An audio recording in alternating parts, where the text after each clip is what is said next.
Good morning and welcome in, everyone. It's Cynthia with your daily tarot card of the day. And this week we're using the Healing Earth Tarot. Dun, dun. These messages are timeless. Whenever you happen to find this video, there's likely a message here for you if you're inspired to watch. But take what resonates and leave the rest of it behind. You are always invited to take a moment to tune in to your own intuition, your own higher self, your own spirit guides, so that whatever card comes up,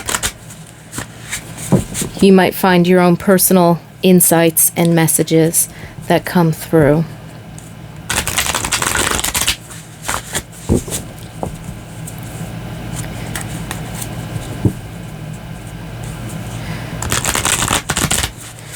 In case you haven't noticed, I have a new microphone. Let me know in the comments below how you like this new microphone, if it's working for us. Oh, the Grandfather of Wands. That's beautiful. The Grandfather of Wands, in other traditional tarot like Rider-Waite would be like the grandfather's equivalent to the king. And in this deck, the Grandfather of Wands,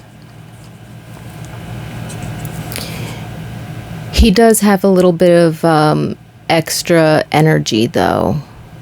There's something about his wisdom being the grandfather, not just the king.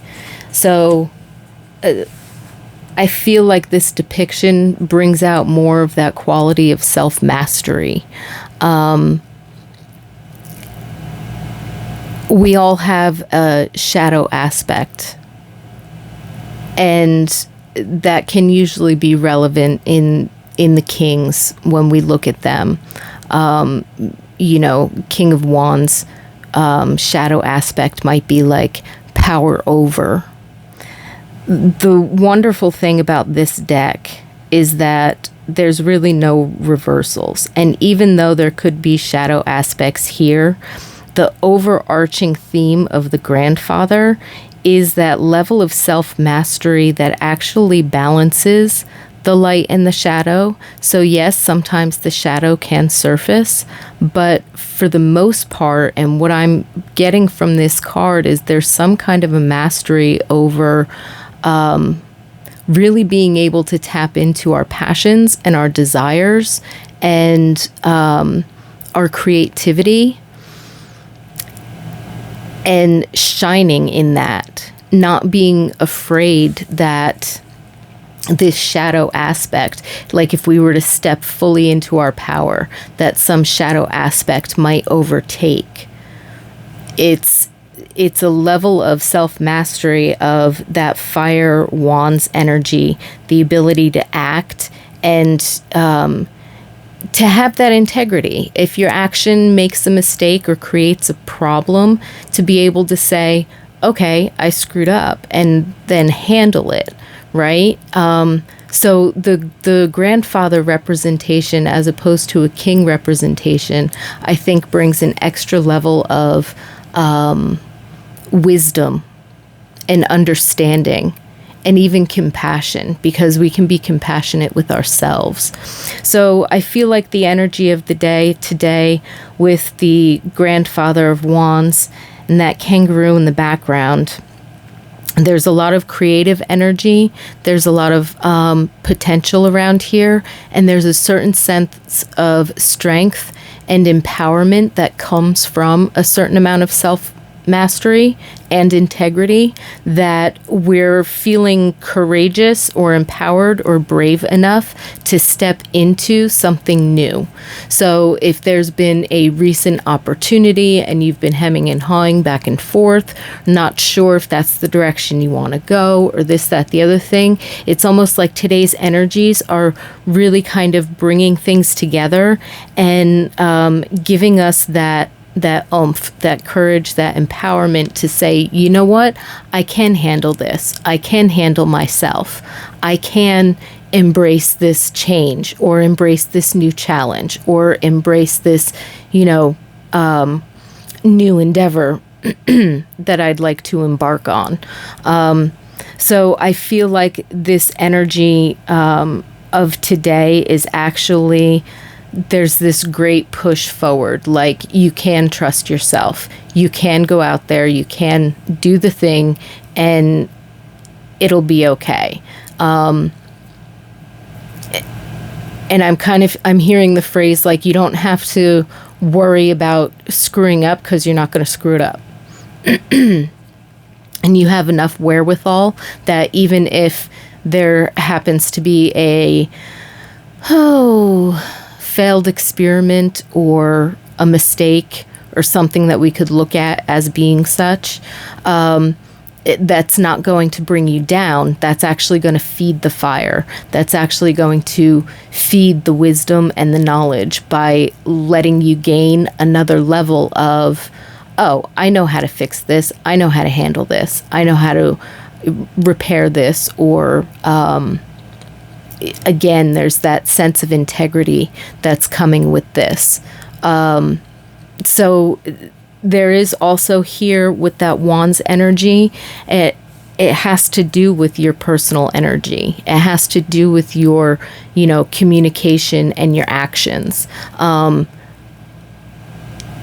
words and behaviors. And so there's definitely a power behind what you're stepping into and the steps that you need to take. And even if you don't know what all of those are, there's this sense of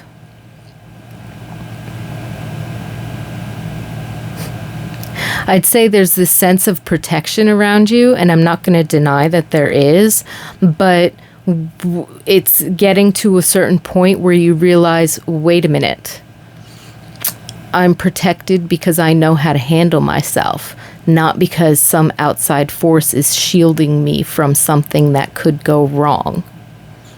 So it's more of like an inner sense of security. That's what we're looking for.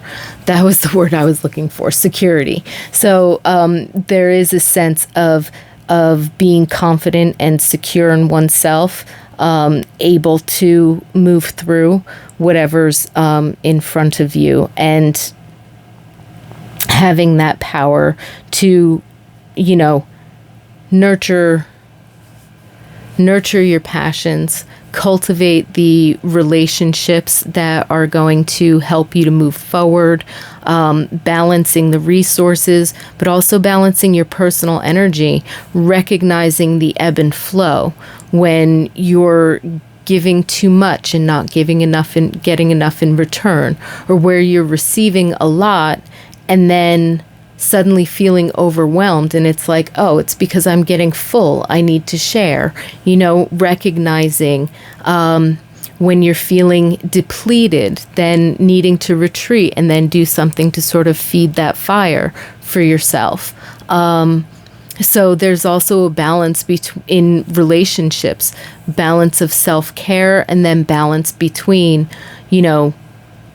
who you're exchanging energy with, or what you're exchanging energy with. Where are you putting your attention and your time and your efforts, and being able to have that balance so that you have that steady flame.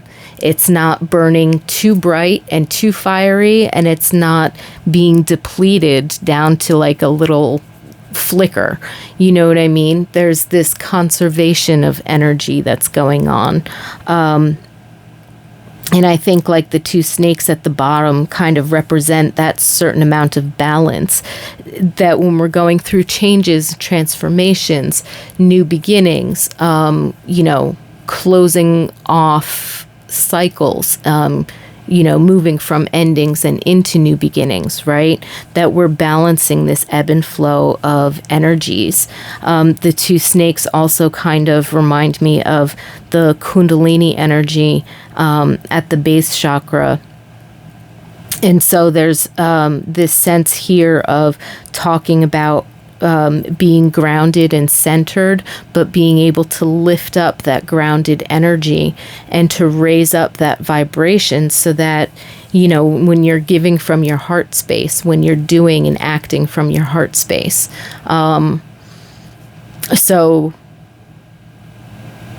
you know, in the body, our heart space and across our chest, all of that moves down our arms and goes out our hands, right?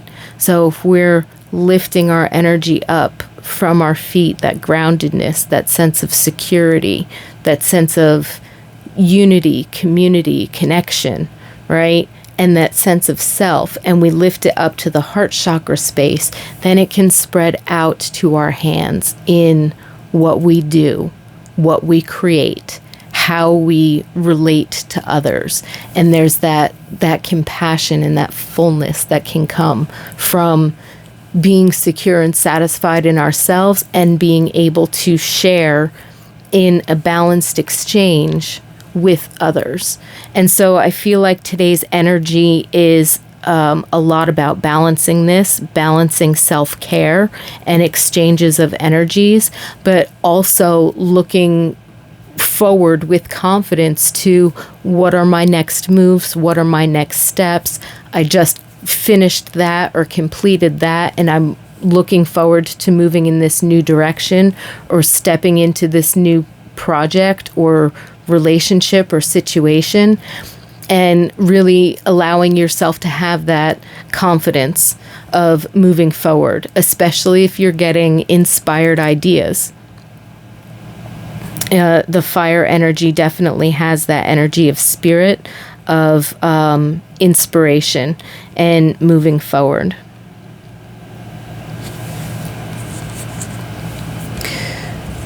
So with that, the Grandfather of Wands and I both bid you a wonderful day.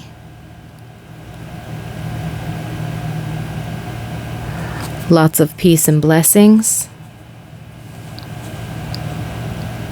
I thank you so much for being here. I look forward to seeing you again tomorrow, and have a wonderful day.